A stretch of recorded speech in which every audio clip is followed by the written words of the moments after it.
The knocking came in the middle of the night. Not the kind of knocking that brings comfort, but the kind that makes people afraid. Inside the house, prayers were rising. Outside the gate, someone was waiting. A young servant girl named Rhoda walked toward the sound. She did not know that the person standing outside would change her life forever. She did not know that in just a few moments, everyone would doubt her and then discover she was right. Because standing outside that door was the answer to the prayer they had been praying all night. Rhoda was not a queen. She was not a prophet. She was not a famous leader in the early church. She was simply a servant girl, a young woman whose name could have easily disappeared into history.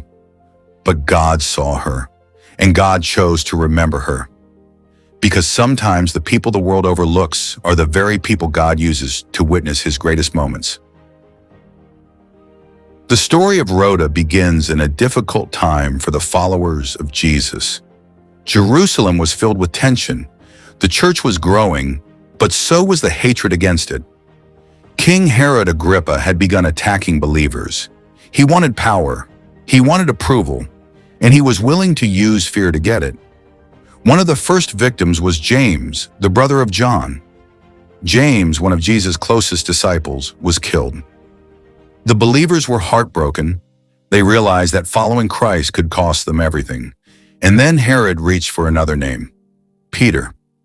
Peter was arrested, the same Peter who had walked with Jesus, the same Peter who had preached boldly after the resurrection. Now he was sitting inside a prison cell. Chains held him. Soldiers surrounded him. Herod wanted to make sure there was no escape. To everyone watching, Peter's situation looked hopeless. But while Herod was making plans, and while soldiers were guarding a prison, something else was happening. A group of believers gathered together. They went to the house of Mary, the mother of John Mark.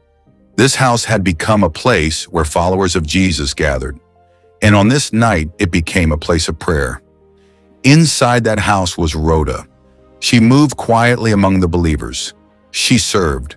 She listened. She watched people cry out to God. They were praying for Peter. They were asking God to rescue him. They believed God could do something, but they did not know how he would do it. Meanwhile, inside the prison, Peter was asleep. A strange picture. A man facing death, sleeping peacefully. Then suddenly, a light filled the prison. An angel of the Lord appeared. Peter woke up. The angel told him to rise, and the impossible began to happen. The chains fell away. The prison doors opened. The guards did not stop him. Peter walked out. The place designed to hold him could not hold him anymore. At first, Peter did not fully understand what was happening. It felt impossible. It felt like a dream. But when he found himself standing alone in the streets of Jerusalem, he realized the truth. God had rescued him. The prayers of the believers had been heard, and Peter knew where he needed to go. He walked through the quiet streets of Jerusalem. The city was asleep, but one house was still awake. The house where believers had gathered. The house where Rhoda was serving. The house where people were praying for a miracle. Peter reached the gate, and he knocked. Inside, Rhoda heard the sound, a knock in the darkness. She walked toward the entrance. Perhaps she wondered who would arrive at such a late hour. She opened the gate slightly, and then she heard a voice she knew, a voice she had heard before. Rhoda! Her heart stopped, because she knew that voice. It was Peter, the man they were praying for, the man everyone thought was still trapped in prison, the man who should not have been standing there. For a moment, Rhoda did not move. She could not believe what she was hearing. The miracle they had been praying for was standing right in front of her. And then something surprising happened. Rhoda became so overwhelmed with joy that she forgot to open the door. She turned around and ran back inside. Peter was still outside.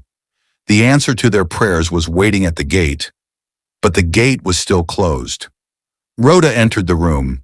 Everyone looked at her. Peter's at the gate. But instead of celebration, there was confusion. They looked at her, and told her she was mistaken. They told her she was imagining things. The very people who had been praying for a miracle struggled to believe when the miracle arrived. But Rhoda knew what she heard. She knew that voice. She knew that Peter was outside. She did not allow their doubt to change what she knew.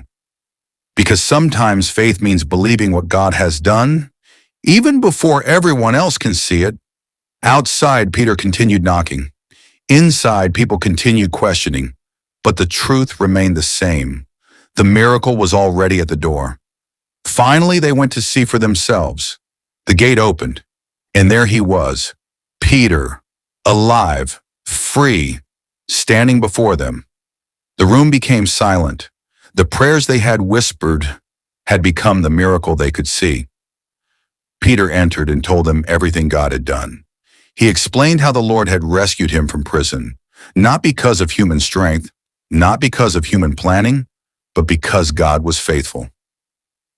The next morning, Herod discovered that Peter was gone. The prison was empty. The chains were broken. The plan of a powerful king had failed, because no earthly power can stop what God has decided to do. The Bible does not tell us what happened to Rhoda after that night. We do not know where life took her. We do not know how many people she encouraged, but we know something important. God remembered her name. History remembers kings because of their power. It remembers apostles because of their ministry. But God also remembered a young servant girl because she was standing at the door when heaven answered. Rhoda's story reminds us, never underestimate the people God chooses. Never assume ordinary people cannot be part of extraordinary moments. And never forget, sometimes the answer to your prayer may already be knocking at the door. This is the story of Rhoda, the forgotten girl who heard God's miracle first.